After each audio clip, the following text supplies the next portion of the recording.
So I guess over, the years I've learned not to make any assumptions. And one story is that we had a married couple come into the Vincent house, and the husband had had a heart attack, and he was fired. He was not able to go back to work. The mom was pregnant with twins on bed rest.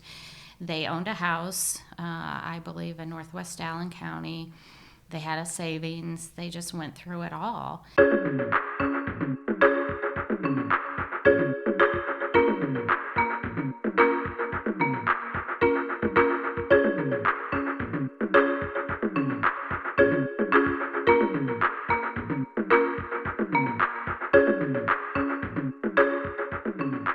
Welcome back to the Neighboring Podcast. I'm Andrew Hoffman, Director of Neighboring Fort Wayne, and Neighboring Podcast is the place where we attempt to learn what it means to be a good neighbor. We interview neighbors themselves, friends, corporate leaders, business leaders, and some nonprofit leaders like we have today. We have Denise Andorfer of the Vincent Village, who has been a nonprofit leader for coming close to 8-9 years at Vincent Village, and an organization that's been specifically trying to address poverty and housing related issues in a lower income neighborhood in Fort Wayne for quite a long time. So today's conversation, we are wanting to really talk about, what does long-term development look like? What does it look like as an organization that has made a commitment to really a set geographic boundary in a community and has been spending decades attempting to address those issues by building relationships with neighbors, solving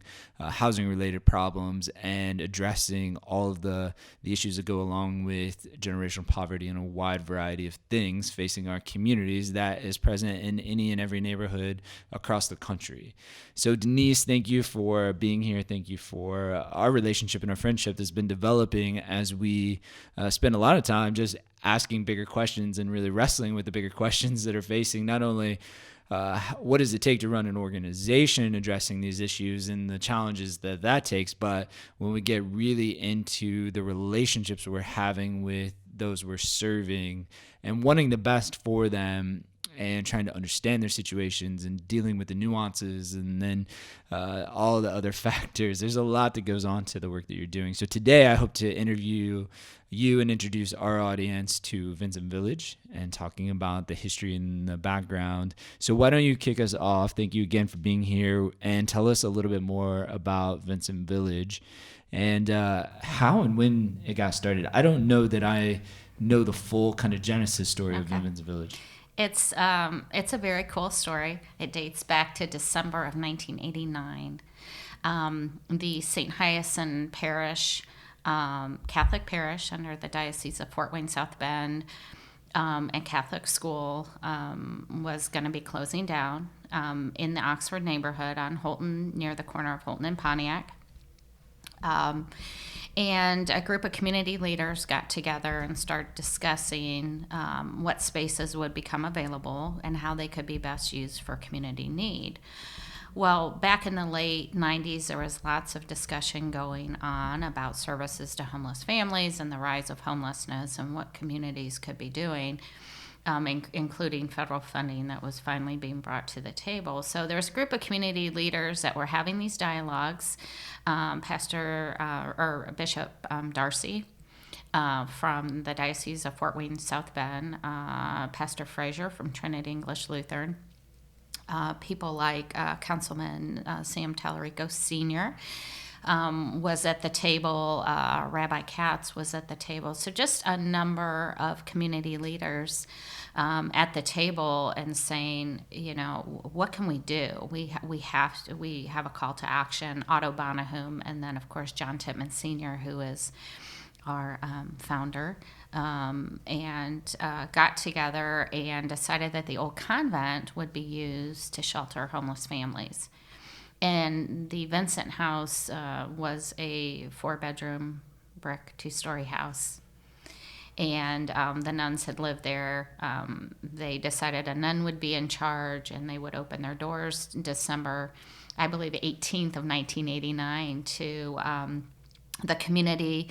We're actually planning a celebration this December, but we have just the coolest scrapbook that goes back to the prayers that were said, the pictures, and the Journal Gazette news clippings. The community's coming together to meet the needs of homeless families. So,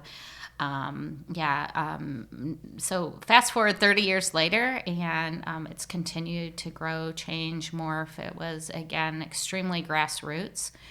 A group of community members coming together and saying we can do better, which we still are coming together and saying that 30 years later.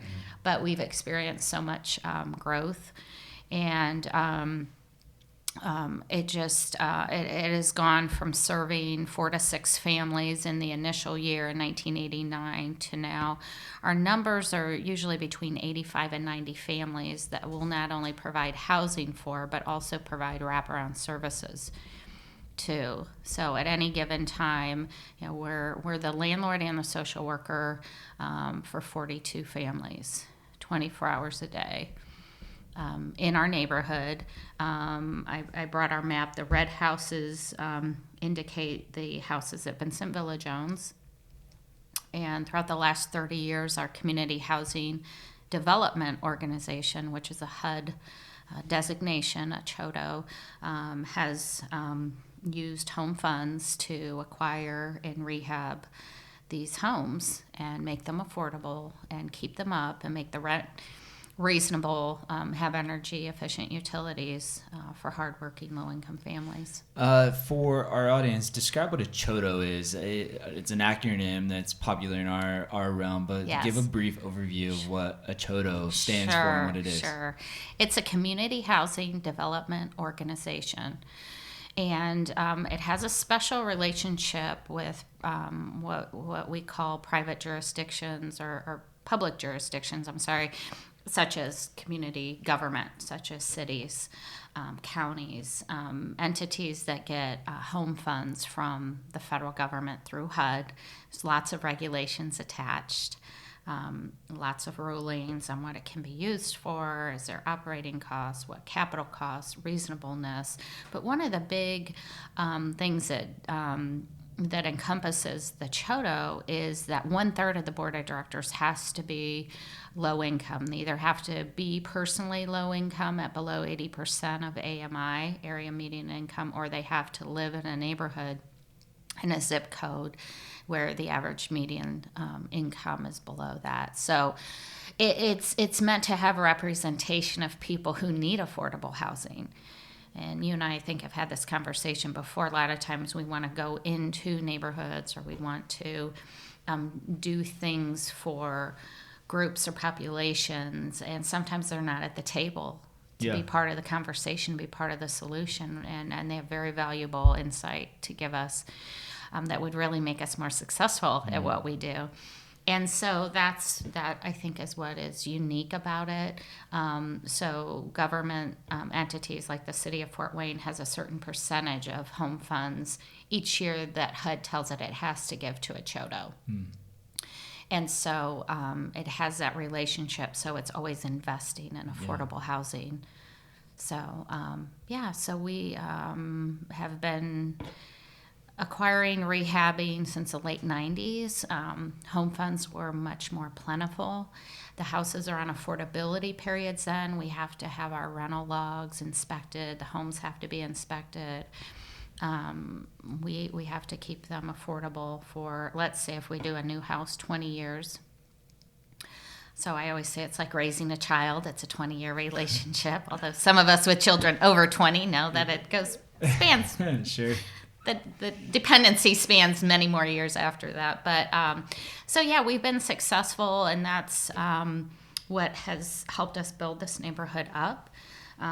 We've also been acquiring empty lots that where the city has torn down houses that were condemned. So it's a great partnership to be able to go in with a vision for filling in all those lots with new housing, because the neighbors certainly living there were very upset that a house was in that condition and then probably had to sit a couple years before it was demolished, and excited that it's gone. It's not a safety hazard. It's not attracting crime. So it's, when I look at the map of the neighborhood, it's exciting to see.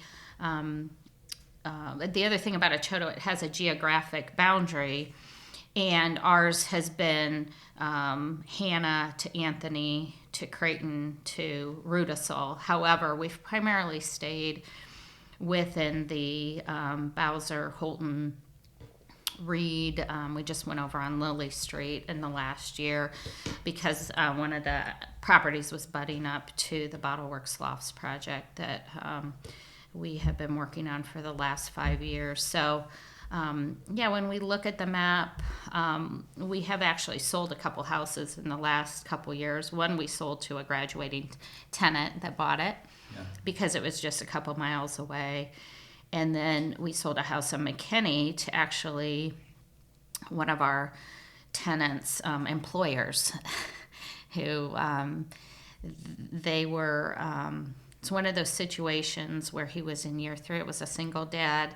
He just wasn't compliant with a lot of the rules. And that's the thing about our program. We have a niche. We have lots of requirements. We have lots of accountability. We find that most people, it's kind of like growing up and going, I'm so glad my parents had rules for me because it really helped me establish self-discipline. And in some ways it's similar because after the fact people say, I'm so glad you held me accountable for my behavior. And we don't often do that with adults, right? Because they're adults. They shouldn't have to do anything. The government doesn't like, as it relates to housing, to force anything. They want everything to be voluntary. So we've just created this neighborhood model that really focuses in on our mission, which is self-sufficiency. Sure.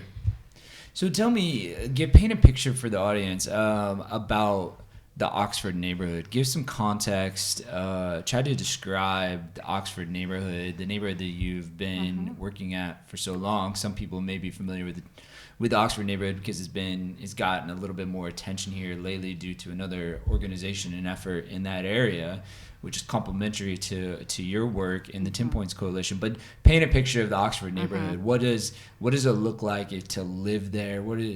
What's some nuggets of its history that are important to where you are today? Well, it has a lot of history with strong leadership.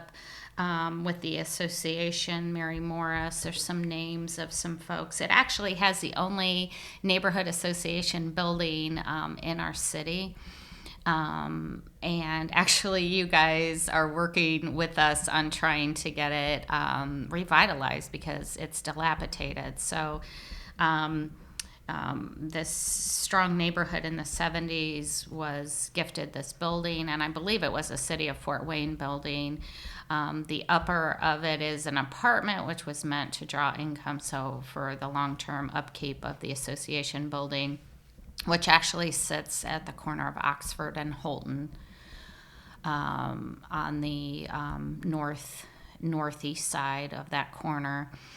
And with Oxford neighborhood spanning south of Pontiac, north of Pontiac is the Renaissance Point. If you think of the Renaissance Point Y, if you think of the Renaissance Point affordable housing development that Kevin Biggs did, that all sits north of Pontiac. So we're talking about Oxford being south of Pontiac and going all the way down, I believe, even past Rudisill.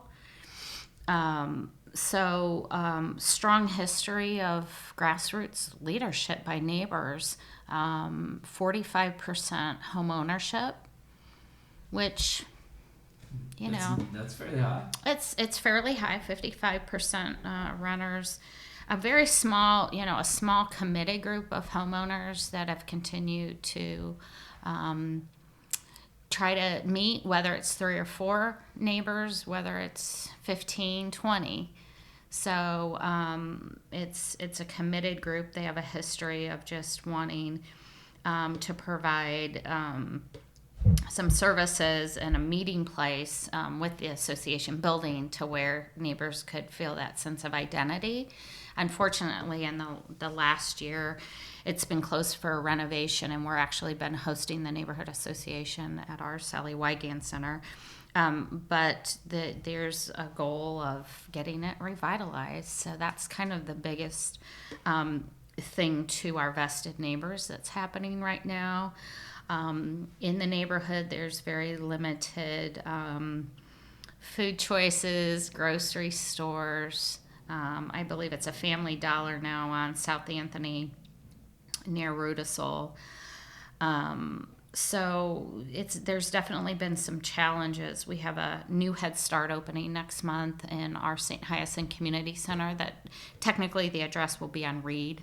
So they're near the corner of Pontiac and Reed. 75 3 to 5-year-olds will now have a full day Head Start program. Sure. So very exciting. So there are things happening. The Yale Wilson Center sits within the neighborhood. And of course, most notably, the 10 Point Coalition has come into the Oxford neighborhood. The Weiser Park Parks and Rec building that has an array of services, youth programs, is there, and just extremely active and vested in the neighborhood as well. Denise, how did you get involved with Vincent Village? Because you were not the founder, and you've not been there 30 years. I'm only the second director. I mean, the first director was one of the sisters, and then Ann Helmke came and worked a lot with the home funds and building up the neighborhood. And I came in actually in 2012, but I had been director of Boys and Girls Club of Fort Wayne in the 2003 to 2006, in that kind of era, and which was really only a couple miles away. But the funny thing is, I didn't know anything about Vincent Village. And a good friend of mine, Josette Ryder, who's director of Big Brothers Big Sisters, I remember her talking about village houses.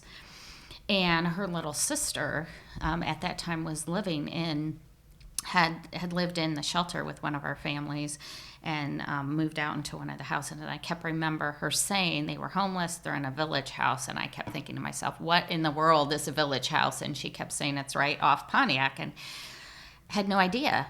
I had even way back in the, early 90s been teaching drug prevention up at the Pontiac Youth Center through Boys and Girls Club of Fort Wayne also. So I was familiar with the neighborhood. I started my career in juvenile probation in 1989, so I knew the neighborhood from home visits and knew Eden Green and some of the area complexes from going in and meeting with families. But when I drove down the street, I had relocated to Northern Virginia. I came back, I did some teaching at Indiana Tech, and my dad was good friends with Sally Wygand, one of the founders, and she was talking to my dad about making a contribution to Vincent Village, which she was very notable for calling all her friends and saying, because that's how a very small group of people make something happen. They all use their connections. And so Sally mentioned to my dad that Ann was retiring, and Dad said, well, my daughter is, never going to be a lifetime college professor. That might be something she wants to look at as she's returned to Fort Wayne. So I remember driving down the street wondering, wow, this is like, I didn't know this was back here. Here's this old Polish parish and school, and here's all these houses, and here's this house that just, it kept being rehabbed, and it's just getting bigger and bigger and bigger. And it's, and attached was a little house, and I'm thinking, what in the world is even going on here with this little house? And then there was another, like a big shed, and the little house was actually the youth center. So when you went in, just a couple years before that, they attached the two houses, so there's an internal walkway. So from the outside, you're thinking, here's two houses, and they're linked together, and this is very interesting and creative. And I just remember pulling up and walking around and looking around, and then hearing about the houses and going, this is very cool. This is very grassroots. This is very needed. This is a ministry. These are people that are just ministering to people right here where they live, providing services. It's really all just happening right here. And I just thought I just thought I had a ton of potential, because I knew if I didn't know about it, and I had also been a funder at PNC with their foundations, and I thought, if I don't know about this, and there's a lot of other people that don't, and it needs broader support, because it's very much needed. And it's just a good use of resources, because you could take our old churches and schools, and you could just leave them there sitting, and you could go north or southwest and just build something new, and leave all this rich history behind. Yeah. And I just think it's a good use. It's a good frugal use. In a way, it's a good business model, but then you do a capital needs assessment on a 25,000 square foot old building, and you go, wow, this is going to take a lot of money. Yeah, redevelopment is not the same as building new, for sure, especially in old neighborhoods and the way things were built and the remodeling. But that's part of the narrative and the story of redemption and redeeming and returning things back to one place. And so it makes it harder for us to sell that picture to people that have the resources that understand what redevelopment looks like or development looks like. And so we're often fighting or bringing the narrative and the story into the place that changes the economics for people, and the story is a part of that, which I want to walk through a couple of case scenarios, or what does it look like for a client? What are the scenarios, if you have a few stories in mind of somebody that what life looked like before Vincent Village, what does it look like during their time there, and then what does it look like after time at Vincent Village? What's interesting is every single story is so unique. What brings people to the crisis of homelessness? There's just so many different factors. We have everything from people that own their own homes, that experienced health crisis. We have people with college degrees. So I guess over the years, I've learned not to make any assumptions. And one story is that we had a married couple come into the Vincent house, and the husband had had a heart attack, and he was fired. He was not able to go back to work. The mom was pregnant with twins on bed rest. They owned a house, I believe, in northwest Allen County. They had a savings. They just went through it all. And then, those are stressful times for family relationships, right? Yeah. Couch surfing. Everybody's had a friend or a relative who's fallen on hard times. Who takes them in? What structure do you provide for them? How long is it going to be? And it can really strain relationships. And so they ended up having strained relationships with their family, some in town, some not, and brought them to the Vincent house. And really very challenging. Every family gets one bedroom. So if you're a married couple with 4 kids, you're going to have very small space, and it's very challenging. We've really worked over recent years to make it, for lack of a better term, more of a bread and breakfast feel, because, I early on I had thought about my daughter and I spending a night or two, and I had people saying yes and no to me. I've been a single mom for 21 years, so we've moved around a lot. We've been blessed to have a lot of family support. And so I ended up not doing it, but I did spend a lot of time envisioning us there without transportation, without any money, and just knowing how difficult that would be, to not have, the VCR back then, what do you entertain your kids, 12, 18 hours a day, no toys, what would it look like without being able to get in the car to get groceries? Or, we used to go to Foster Park a lot. We lived over there, and again, it's something free, bike riding, those kinds of things. So really tried to develop more communal spaces that were inviting, and just like you would want in your house. Because I felt like that's what people deserved. They didn't deserve to be in a place that looked like an institution, that was dry and cold. At this crisis in their life, this is when they need something that's very warm. And then I had people say, well, they're never going to want to leave. Well, you know what? I don't think that's true. It's still very challenging to live with strangers.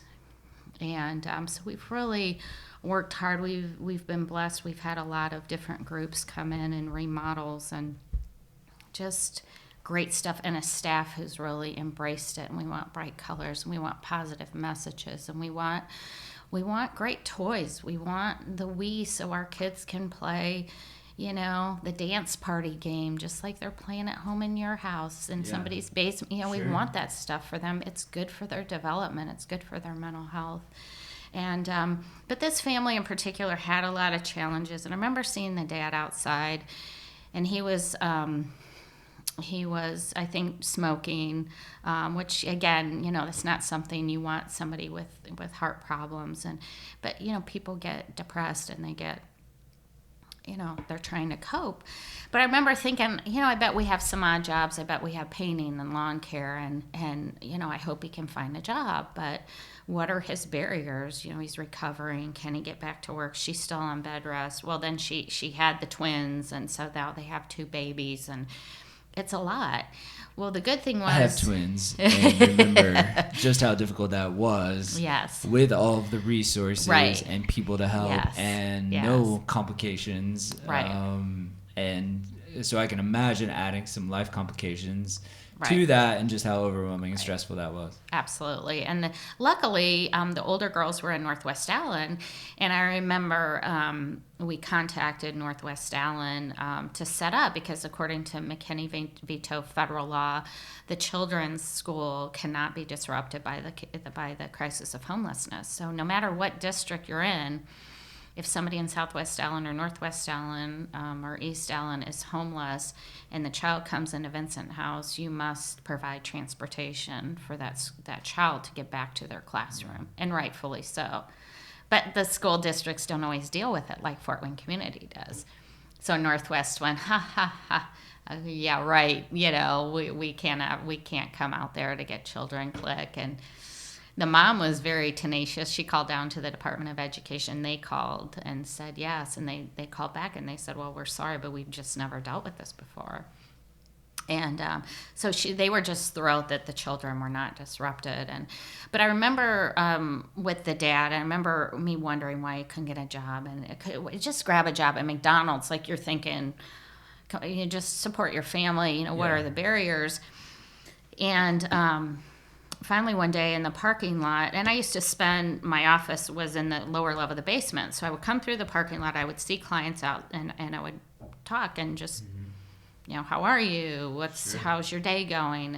I know this is stressful. We're working really hard on your behalf. And I started talking to him, and he said, I'm in a predicament. He said, I don't know if I should take an $8 an hour job, or if I should go back to the work I was doing. And I said, what work were you doing? And he said, well, I was a manager of an auto parts store, and I've been in this industry, for a very long time. He was in his early 50s.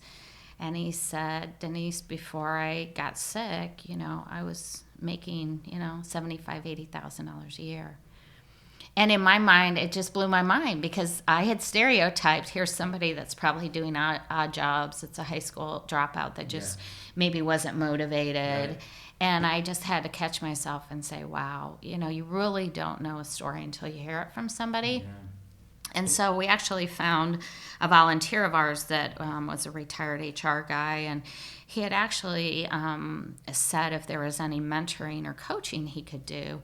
And we just don't have that many dads. Now, of course, we'll take a single dad with a, that's part of a family. But as far as, our caseworkers, we're a lot of women. Our maintenance team, we do have a second shift resident advisor that's a man. And I thought, this guy had mentioned to me he would volunteer. And so I set the two of them up together, and it proved to be really fruitful in just having somebody to talk to and talk through the strategy on employment. because, what was happening, he was interviewing with these very young guys, and they, were hearing about all his experience. And then it's like, oh, well, no, we want to pay 25. And so it's just, he was in a bind. But the long story short is he got into, back into that industry, not making that wage, but making a decent wage. They moved out into one of our houses. But some of the issues that plague families, they just don't disappear. And when you have a chronic health problem, unfortunately, many times it keeps rearing its ugly head. And I've seen people over the last years I've been there, it seems like they have more serious health problems at younger and younger ages. Yeah. And so they were very stable. And then a couple years ago, he had another episode of heart failure and was diagnosed needing a transplant. One of the biggest lessons I've learned in all my time in NeighborLink, and especially because I got involved as a volunteer before becoming the director, is a recognition. The more time you spend working in the margins or with people in vulnerable situations, that you come from a position of resource or stability and you interact, is just how important the story is. And the reality that we're all a few life choices, that and or life circumstances away from needing the care and dependency of others or supportive services. And that awareness is such an important part, I believe, of this type of work. One, you and I and our teams and organizations like ours understand that because this is our jobs and our careers. Those organizations that are trying to reconnect and redistribute both time and resources, we both do a lot of fundraising, a lot of relationship building, and facilitate a lot of volunteers. And a lot of volunteers are coming to us because they initially want to start with understanding that they have something to give.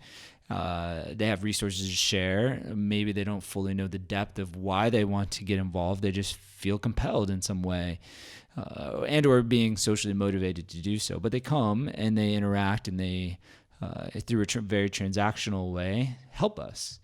And those that stick around and over time usually interact with and have an experience similar to what you just described, in terms of you bump up against and you start interacting, building a relationship with somebody that you connect with, and you hear their story and the narrative is much different than what you anticipated, and or gets described about poverty-related demographics. So your point of starting that out and saying, look, everyone is so different and they're in different stories. Yes, we could probably generalize in some areas, but the story is so important, and the encouragement, especially around neighboring, and especially back to your statement about the Oxford neighborhood and their long history of like ownership, and they have this community space and they have a goal and intentionality. One of the challenging parts, at least in this work, the more that I learn about more comprehensive development and neighborhood development, and or trying to do a lot with little, is changing a mindset from a mindset that says we don't have enough resources and only the outside saving grace resources are going to fix this particular area, to more of an abundance and a connecting mindset, and saying if no outside dollars come in, or we have what we have is in our pockets, so what do we do with it? And that requires some relational engagement as well, something I know that Vincent Village has been doing. I'm curious, going in that route, if you have a story that you're comfortable sharing that kind of remains and preserves the dignity of the story, but what happens when, despite the best efforts of all of your teams, it just doesn't work? Like somebody just doesn't make it through the program, or something doesn't happen. And I know in your guys' case, you live in a neighborhood that does have a higher crime rate than others. And if not in the neighborhood, adjacent to the neighborhood, and it gets mixed up. And that impacts your community. So curious if you have a story that you'd be willing to share that just illustrates when, despite our best efforts, it doesn't always work. And that's something I've struggled with, because I internalize it. I said, where did we go wrong? What did we do wrong? What could we have done better? To exit a family back into homelessness is extremely painful for everybody involved, especially the family, but for people like myself and my team that are very vested and want to really look at people like family, treat people like the family they don't have, and have that kind of relationship where they're just not a client, but they're really getting that support and encouragement, hugs, kudos. We're driving around the block. I see people out, we're waving, I'm pulling over, chatting with them. It can be awesome, but there's times when it doesn't work. There's really, in the last 3 years, I actually just pulled some of our data for a graduate student that was doing a study, and we'll have a report coming out about evictions in Fort Wayne. But in the last 3 years, we've just really in the last 5-6 years had to really just develop strong policies around being a landlord, because the truth is everybody is struggling. If we make exceptions, we just wouldn't get our rent. And we've been privately subsidizing about $90,000 a year with private donor money into people's rent and rental discounts based on their year out of homelessness. So we even have families that might be paying $250 a month, and they're still not able to pay their rent for whatever reason. So we have to, by this date, if it's not paid, we offer 3 payment arrangements on rent that have to come in by the 1st. So we've developed a lot. It's developing a lot of policies to help people be successful, but then at the end of the day, we just have to set some kind of boundaries, and that's what's so difficult to do, because there was a case, I want to say about 2 years ago, where we actually went through with the eviction, and the client had, I want to say she was in year 2, just paying $250 a month, but she was working part-time. She wasn't really, we were coaching. You've got to get full-time, but I love my job, but, and just coaching, meeting, budgeting, coaching. And, we obviously know we're filing. So the landlord basically, tells the social worker, this is what you need to go over with your client. They're behind on rent. And it's up to the social worker to go into high gear to say, how are we helping this client get this rent paid? We don't want to go into an eviction. And the landlord just kind of hands it off there. In the last 3 years, out of, I want to say 23 times, we've had one actually go through. And it's hard. She thought somebody was loaning her the money up until the morning of the court hearing, and they didn't.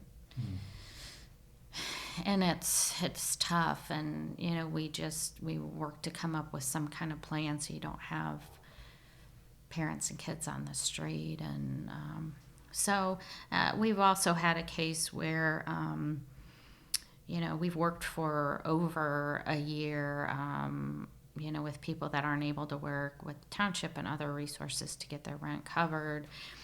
Their disability might come in, but occasionally there's an underlying addiction that if somebody won't get treatment for, that we're monitoring, and we're saying we require you to get treatment, and they're refusing, and the money isn't coming in for the rent, and we have to. So we had a recent case of that was extremely difficult. Luckily, the family had gotten the parent that was very, very ill had gotten the disability, and then at the same time they had gotten a housing choice voucher. So for the sake of the kids, we knew there was going to be some housing stability. There was income now in the family, but it was still exiting out of all of our wraparound services, which are really extensive for the kids. And even when the kids are in the shelter, they're doing so many activities and have so many caring, loving adults around them that sometimes when they move, it's very isolating. They don't have toys. They don't have friends. Sometimes parents can't let them out of the house because you stay in here until I get Sure. home from work.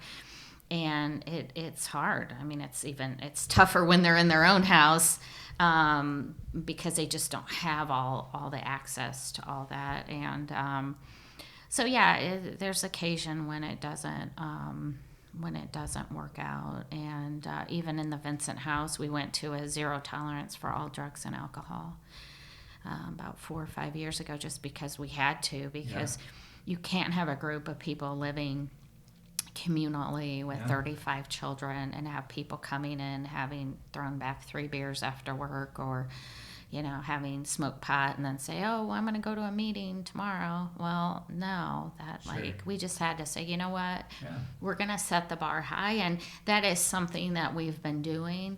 We set the bar, and we want to help people reach their full potential.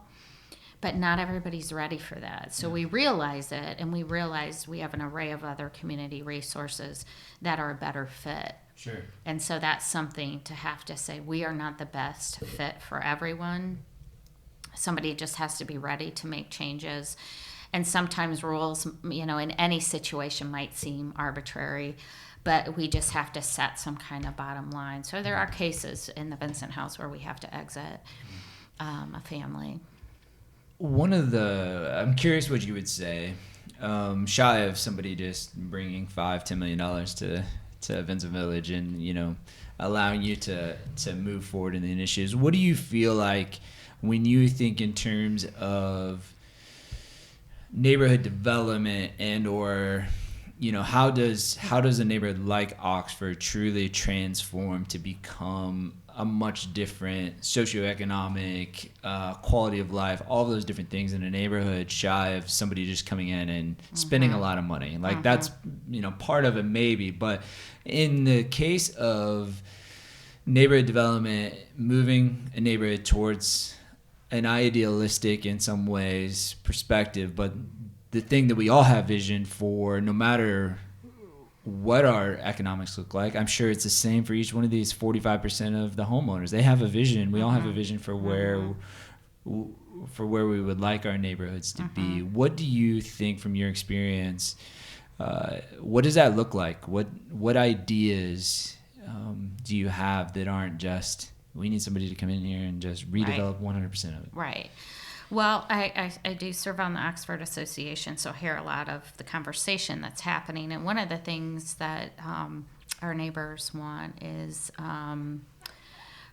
fewer abandoned houses, fewer houses sitting boarded up. And would they rather have them torn down or redeveloped in those conversations? They'd rather have them redeveloped. Okay. One of the issues is with the properties that are owned by landlords. Sure. That they are dilapidated. The landlords, they would like to see landlords take greater pride in their homes. Yeah, sure. Bringing them not up only to code, but just investing more in them. The problem with that is then you cut into, the profit margin of the landlord. There's all sorts of landlords, too, that I've learned. Yeah, we have a number of neighborhood people that own 2 or 3 houses. Yeah, there's a difference between an absentee landlord and somebody that lives within the neighborhood, usually, in terms of what you see in their properties. Besides rental properties, what else is the neighborhood really what would they determine makes a healthy neighborhood or would make their neighborhood healthier than what it is? Well, they've been talking about sidewalks. We've been working on our sidewalks. Yeah. So we've had a dad in the shelter in a wheelchair, and he's literally had to go down the middle of the street because he cannot get down our street. And we've had kids trying to ride bikes, and they hit a fly off and those kinds of things. But one of the things that there's been lots of talk about is some kind of a place, gathering space, whether a coffee shop. When we were putting together Bottle Works with the developer Miller Valentine, I was dreaming back then of a coffee shop. Yeah.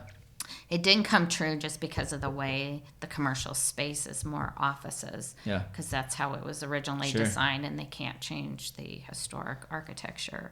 So that didn't work out. But I am talking with a owner, and actually other neat thing that's been happening is I've been meeting with people that grew up in the neighborhood. They don't live there anymore, but they're very vested and they're very wanting to get involved and be part of the solution.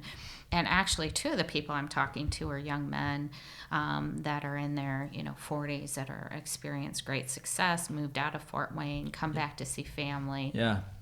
But with both, I've been around the neighborhood just talking about what we can do. One happens to be buying some properties, and he has been. And one of the properties he bought was the old VFW on Winter Street, which is across from the Johnny Mee Farm, which is a city-owned building, and in a partnership, the Cooperative Extension is managing the farm right now. There's a farm stand every Friday, and it's really breathed some life into that area. And I know last year when we did an end of the year food giveaway, and it started at like 4:00, and by 3:30 there was 100 people lined up for free vegetables and a lot of seniors. So it was a very telling of what some of the needs were, and obviously food insecurity is one of them. So how can we address that?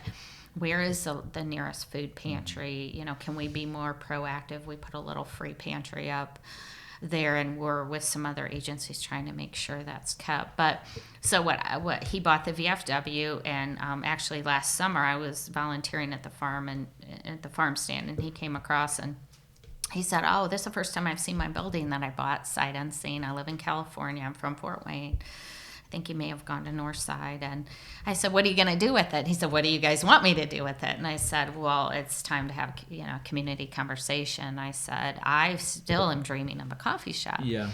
And I said, "There's actually a coffee shop in a neighborhood that I used to live in, the Friendly Fox." And I said, "I'm going to give you the address. I want you to go visit it because that's what I envision for our neighborhood." And I said, to be honest, I wasn't certain that could be sustainable in the neighborhood. And it has been, and it's a staple. It's, I just think it's really just been an amazing addition to that neighborhood. And could we have something like that? So I think actually he's in town right now, and we're going to be getting together this week and just talking about that and when he's going to get started on it. And so, again, we've got a little corner store.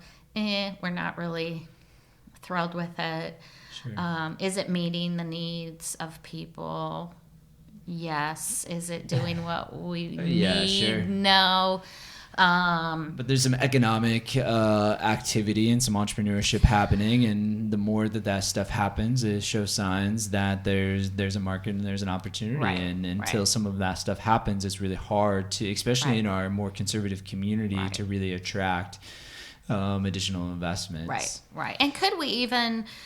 there's been some groups of us, including my staff and some of the churches, that folks are associated with, saying, could we even start our own store?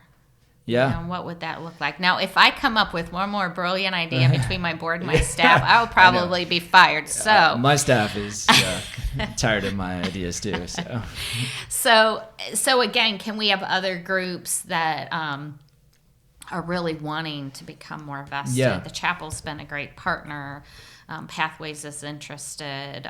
St. Vincent's is coming forward with lots of efforts with us. Well, there certainly is. From my radar, there's certainly more and more groups that are looking at what does it look like to facilitate neighborhood development, and not just in let's bring some resources and fix some stuff, but like what does it truly look like from a community development, which includes an economic development. Let's take a smart approach. Let's not come in and try to fix something and leave it. Let's come and start something here, and or empower others to start things here that are from the neighborhood that want to. So it's exciting to see some of that. Yeah, so there is a lot of good things going on. I just had come from a meeting with Kevin Biggs, and they've got new houses.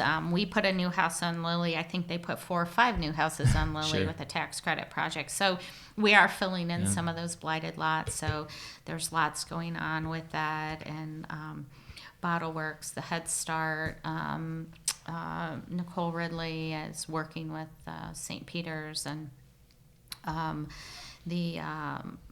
Zion Lutheran on a project that may, they're trying to attract a grocer and housing Sure. over there. So there's movement. It is, I think, can be stifled sometimes by a little bit of a stigma of, this is a bad neighborhood. Yeah. Which I tell people, I feel like it's a very small group of people that are Yeah. ruining it for the whole neighborhood. It's not indicative of the neighborhood. Yeah. And I think the other thing that's been happening, at least what I've been seeing in the last couple years, is crime is all over our city, and it is a problem, and it's not in any just one pocket anymore. If anybody owns a Ring doorbell and you can pull reports on Yeah, your city's sure. crime, I actually turned my notifications off because it was going off every couple hours, Yeah. just everywhere in the city. It happening. So I was thrilled 10 Point Coalition is there. I think it's creating hope. They've been making relationships with some of our tenants. They're listening. They're on the ground seeing what some of the real issues are. So I was thrilled because a few years before that, we actually had to hire our own police patrol, just because we had, an incident with a dad in a wheelchair in front of the shelter that got held up at gunpoint by a kid, and really just scared everybody. We thought, could somebody get, could something bad happen? What could we do to make people feel safer? And so ever since then, we pay about $10,000 a year for an off-duty officer, and now we have a sheriff's officer, and she sits in different pockets. She also gets out of her car when she sees, she checks on our vacant houses if we have any. She talks to our kids. She talks to our parents, and I think it's brings something to the neighborhood that, again, you want to be proactive and you want to have that kind of a community policing relationship to where people don't just see law enforcement as I need to be on the defensive. Yeah. That like we could actually have a conversation. Sure. And hear somebody that wants to be helpful and at least hear my concerns. So we've done that. Well, that sounds like another comprehensive approach from how an organization can really come alongside a neighborhood. As we wrap up here, we have one final question. What do you think it means to be a good neighbor? I think when your neighbors need something, you respond. And I think Vincent Village is a good neighbor. We see people with their cars stuck in snow. We see people with their batteries dead. We may get 5 cases of raspberries and see our neighbors out on the porch, and we bring them over. We share, we talk, we ask people for their insight, we invite. I think it's just being accepting of everybody in their unique situation, but just inviting everybody to be part of a conversation. It's a wave. It's picking up trash in the street. It's setting an example, leading by example, and it's. We have meetings on the front porch. We intervene. We found children out in the cold that lost their house key, that literally could have been a very bad situation. We react to things that are happening in our neighborhood, even though they're not our clients. And Sure. I think just having your eyes open, because you can always be helpful, and we find that time after time that. It can get us sidetracked, right? You're getting drawn into neighborhood issues, and we can get a little sidetracked because sometimes we just have people knocking on our door saying, I know somebody that is sleeping in their car. Can you help? Yeah. And it's just, it's making that time, even though you may not have it. It's just saying this is super worthwhile, and we have to do it. It's good for everybody if we all have that attitude. we can just create a better quality of life for everybody, whether you're in a $20,000 house or in a Sure. $250,000 house. Yeah. It's the about quality of life. relationships. Sure. Excellent. So. Denise, thank you for your time. Thanks Yeah, for you're your welcome. commitment to Vincent Village. And I'm sure that your board and the community and everyone is appreciative of all the investment and the growth that has happened in the last few years. Yeah. We're excited to see what happens next. Absolutely. Thanks again. Well, thanks, Denise Andorfer of Vincent Village, for your hard work and dedication to the Fort Wayne community and specifically the Oxford neighborhood.